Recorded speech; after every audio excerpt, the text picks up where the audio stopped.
আসসালামু আলাইকুম সুপ্রিয় শিক্ষার্থী বন্ধুরা, আমি আজ তোমাদের নবম শ্রেণীর বাংলা বিষয়ের একটি ক্লাস উপস্থাপন করব। এটি আমাদের ধারাবাহিকতার সম্ভবত 40তম ক্লাস।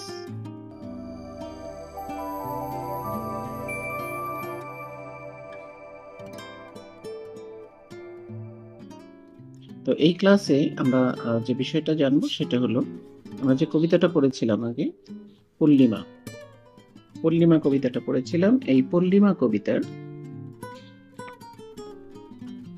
6.1.2 এই অংশের যে কাজটা আছে সেই কাজটা আজকে আমরা কমপ্লিট করব।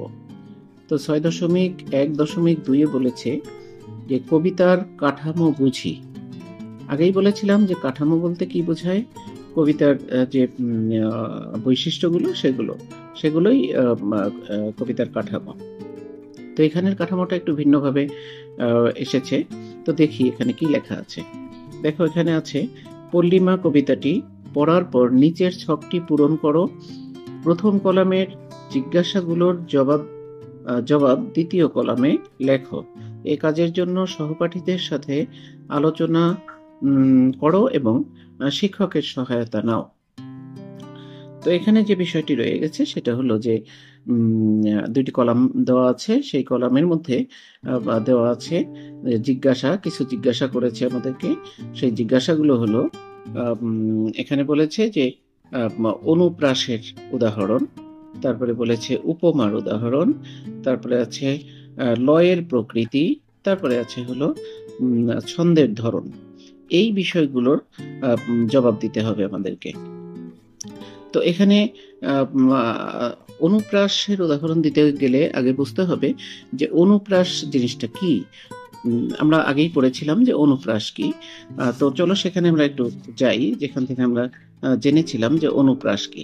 এখানে 114 পৃষ্ঠায় আমরা দেখেছিলাম, এখানে বলেছিল যে শব্দালঙ্কার, এই শব্দালঙ্কারের একটি বিষয়ের নাম হলো অনুপ্রাস। এখানে দেখো বিষয়টা ক্লিয়ার করে লেখা আছে। বলেছে যে কবিতার প্রতিটি লাইনের শেষে প্রায়ই অন্তমিল দেখা যায়। এ ধরনের অন্তমিলকে অনুপ্রাস বলে। তো অনুপ্রাস হলো কি? অনুপ্রাস হলো যে কবিতার মধ্যে যে অন্তমিলগুলো থাকে, আর এই অন্তমিল হতে হলে কি হয়, যে প্রত্যেকটি লাইনের প্রতিটি চরণের শেষের যে বর্ণটা থাকে সেই বর্ণটা একই রকম থাকে, এবং পূর্ববর্তী যে বর্ণটা সেই বর্ণর যে কারগুলো, সেই কারগুলোর সাথে কিছুটা সিমিলারিটি থাকে। না হলে উচ্চারণের শেষ বর্ণটা একই হলেও উচ্চারণটা পরিপূর্ণ অন্তমিল হয় না। তো তাহলে অনুপ্রাস কি? অনুপ্রাস হলো যে প্রতিটি চরণের শেষে যে অন্তমিল সেটারই আর এক নাম হলো অনুপ্রাস। তো এখানে এই কবিতার মধ্যে, পল্লিমা কবিতার মধ্যে যে অনুপ্রাসগুলো রয়েছে সেইগুলো কি সেটা আমরা একটু দেখে নেই। এখানে যেমন আছে পথে রথে, কোলে গোলে। একটা জিনিস খেয়াল করো, এখানে দেখো প আছে, তারপরে থয়েকার আছে, এখানে দেখো র আছে, তারপরে থয়েকার আছে। প্রথম যে বর্ণটা, শেষ বর্ণের আগের যে বর্ণটা, সেখানে কিন্তু কোনো কার নেই। দেখছো পয়ের সাথে, এখানে পয়ের সাথে কি নেই? পয়ের সাথে কোনো কার নেই, রয়ের সাথেও কোনো কার নেই। এই জন্য এই কার যদি থাকতো তাহলে কিন্তু এটা পরিপূর্ণ অন্তমিলটা হতো না, বা যে শ্রুতি মধুরতা সেটা নষ্ট হতো। তো এগুলোই হলো অনুপ্রাস। তারপরে আছে কোলে গোলে, এখানেও দেখো ওকার, তার আগের বর্ণের ওকার। কোলে গোলে, চড়ে করে, তারপরে আছে মূলে দুলে, টুলে ঠুলে, তারপরে ভায়া ছায়া, তারপরে রয়েছে দেখো পাতা ছাতা। অর্থাৎ এই কবিতার মধ্যে আরো অনেক অনুপ্রাস আছে। তো সেখান থেকে আমরা কিছু অনুপ্রাসের উদাহরণ দিয়েছি বা জবাব দিয়েছি। এখানে আমাদের বলেছে অনুপ্রাসের যে উদাহরণ আছে সেগুলো থেকে আমাদের জবাব দিতে হবে। আমরা এখানে জবাবটা লিখেছি। এরপরে দেখো রয়েছে উপমার ব্যবহার। উপমা বলতে আমরা কি বুঝি? উপমা শব্দের অর্থ হলো উদাহরণ, একটার সাথে আর একটা সমন্বয় করে বলা উদাহরণ। যেমন এর আগে আমি বলেছিলাম যে পূর্ণিমার চাঁদ যেন ঝলসানো রুটি। এখানে পূর্ণিমার চাঁদের সাথে একটা সিম্পল রুটির তুলনা করা হয়েছে, তাই না? এটা হলো উপমা, উদাহরণ।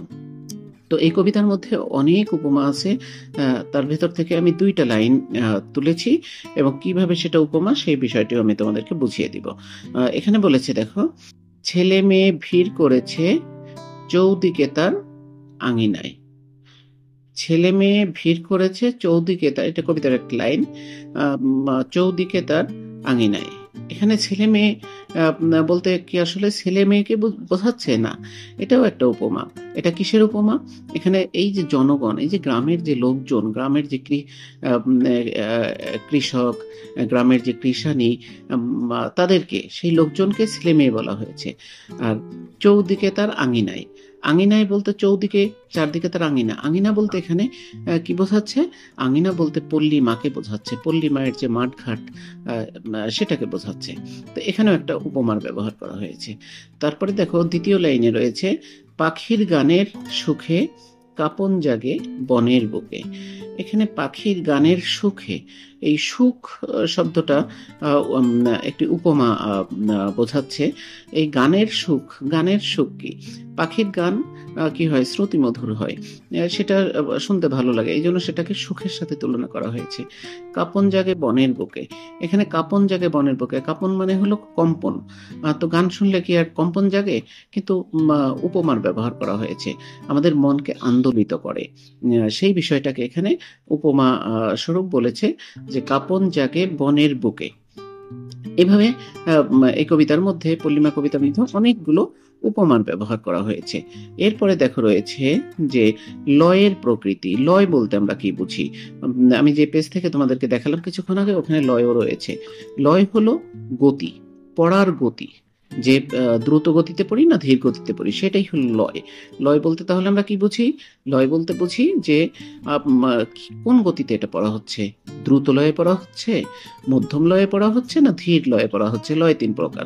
তো এই তিন প্রকার লয়, অর্থাৎ দ্রুত গতিতে পড়ছি না ধীর গতিতে পড়ছি, এই কবিতাটা কেমন গতিতে পড়লে ভালো শোনাবে সেই বিষয়টা আর কি।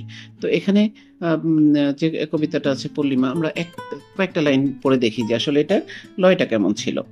এখানে বলেছে, পল্লী মায়ের বুক ছেড়ে আজ যাচ্ছি চলে প্রবাস পথে, মুক্ত মাঠের মধ্য দিয়ে জোর ছুটানো বাষ্পরথে। উদাস হৃদয় তাকিয়ে রয় মায়ের শ্যামল মুখের পানে, বিদায় বেলায় বিয়োগ কথা অশ্রু আনে 2 নয়নে। এখানে দেখো, এটা কিন্তু যদি আমরা ধীর লয়ে পড়ি, খুব স্লো পড়ি, তাহলে কিন্তু এই অন্তমিলগুলো পাওয়া যাবে না এবং পড়ার যে শ্রুতি মধুরতা কি হবে না, সেটা পাওয়া যাবে না। তাহলে আমরা এটা নিঃসন্দেহেই বলতে পারি যে এই কবিতাটা দ্রুত লয়ের কবিতা। তো চলো এখানে দেখি আমি কি লিখেছি। এখানে লিখেছি হলো যে লয় হলো পড়ার গতি, এই কবিতার লয় হলো দ্রুত, দ্রুত অর্থাৎ দ্রুত গতিতে এটা পড়তে হবে, এটা দ্রুত লয়ের একটি কবিতা। তারপরে রয়েছে দেখো, এখানে বলছে যে ছন্দের ধরন, ছন্দের ধরনটা কেমন? এখানে আমরা 3 প্রকার ছন্দ পড়েছিলাম। সেই 3 প্রকার ছন্দ হলো, এখানে দেখো আমি মার্কিং করে রেখেছি, একটা স্বরবৃত্ত, মাত্রাবৃত্ত এবং অক্ষরবৃত্ত। তো এখানে 3 প্রকার ছন্দের সংজ্ঞা দেওয়া আছে, এটা আমরা বিগত ক্লাসে বুঝিয়েছিলাম, কাজে এখানে আর এই লয়ের প্রকরণগুলো বোঝার দরকার নেই। এখানে আমরা শুধু একটা কথা মনে রাখি, সেটা হলো যে এই যে কবিতাটা, যে কবিতাটা আমরা পড়ছি, অর্থাৎ পল্লিমা, এই পল্লিমা কবিতাটি স্বরবৃত্ত ছন্দে লেখা। স্বরবৃত্তটা কি? স্বরবৃত্ত ছন্দ হলো যে ছন্দটা ছড়ার মতো করে যেটা পড়া যায়, সেটা হলো স্বরবৃত্ত ছন্দ। তো ওখানে সংজ্ঞা তোমরা দেখে নিও। এখানে আমি সহজে মনে রাখার জন্য সেটা বলেছি যে এই স্বরবৃত্ত ছন্দের আরেক কি বলে, স্বরবৃত্ত যে ধরন রয়েছে, ছন্দ রয়েছে, এই ছন্দের আরেক নাম হলো ছড়া ছন্দ। তো এটা ছড়ার মতো করে পড়া যায় বলে এটা স্বরবৃত্ত ছন্দ। তাহলে আশা করি তোমরা এই বিষয়টা নিয়ে তোমাদের মধ্যে আর কোনো কনফিউশন নেই। আর প্রত্যেকটা পাঠ তার পূর্ববর্তী পাঠের সাথে জড়িত, সম্পৃক্ত। পূর্ববর্তী পাঠগুলো যদি আমরা ভালো না বুঝি, তাহলে পরবর্তী পাঠগুলো আমরা ক্লিয়ারলি বুঝতে পারবো না। এই জন্য যে এর আগে দুইটা ক্লাস দেওয়া আছে এই পল্লিমায়েরই, তো সেখান থেকে তোমরা একটু দেখে নিবে যে এই যে ছন্দের প্রকরণ, তারপরে লয়ের প্রকৃতি, এইগুলোর ব্যাখ্যা সেই ক্লাসগুলোতে দেওয়া আছে। তো আশা করি তোমরা বুঝতে পেরেছো। তো আজকের ক্লাসটা ছিল এ পর্যন্তই। তোমরা সবাই ভালো থাকো, এবং কোনো বিষয়টা না বুঝতে পারলে বা কোথাও তোমাদের কোনো প্রশ্ন থাকলে সেটা কমেন্টস আমাকে জানিয়ে দিও। তো ভালো থাকো সবাই। আল্লাহ হাফেজ। আসসালামু আলাইকুম।